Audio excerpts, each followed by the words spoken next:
can tell you what we did at the city, because we've recently hired a new police chief, and we've recently hired a new commissioner of the Department of Neighborhood Services, and we did national searches in both, and we spent far less than that in both situations.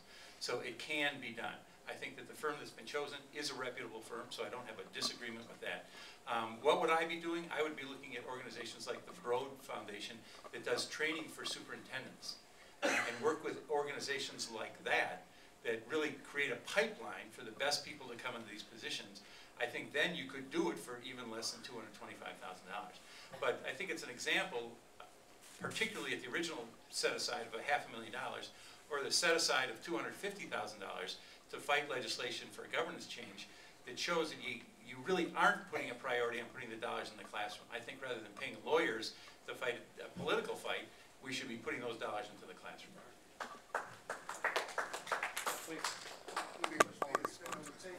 Well, first, the information just provided by the mayor was incorrect. The board never approved $500,000. The committee approved $500,000, and then the board reduced it to $225,000.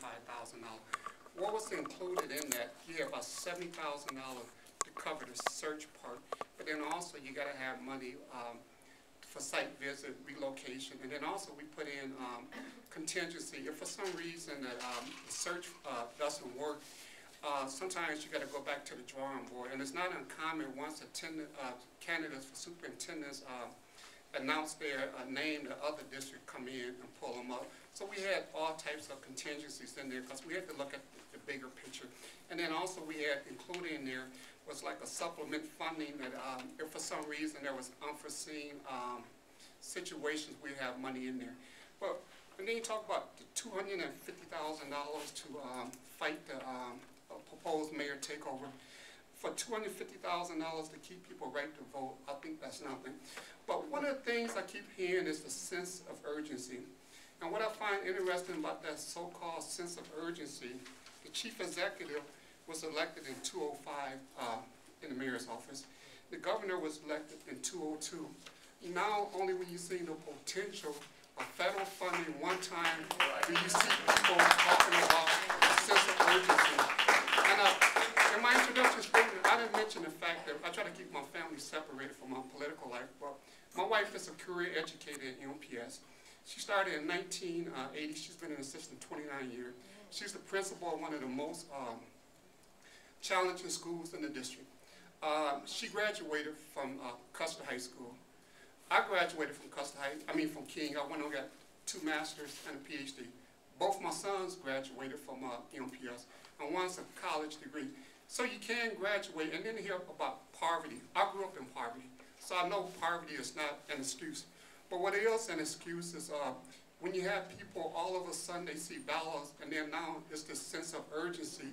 When people are sitting on the sidelines for years, MPS can just get on the die-fi list this year.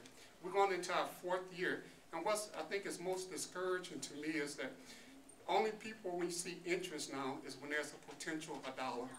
And I could tell you, every day as a school board president, I'll try to think of ways that I can improve the district. So when you hear these comments about it's not a sense of urgency, I would say the real sense of urgency is coming from City Hall when it comes to deal with the job loss that we have faced over the last 3 years. The poverty, the housing and racial discrimination. And I said, if you really want to help MPS run City Hall the way it should be run, and when you talk about mismanagement, all you got to do is look at the overrun on the City Hall renovation, the Police Data Communication Center, and then you can see that the so-called model management is not in City Hall.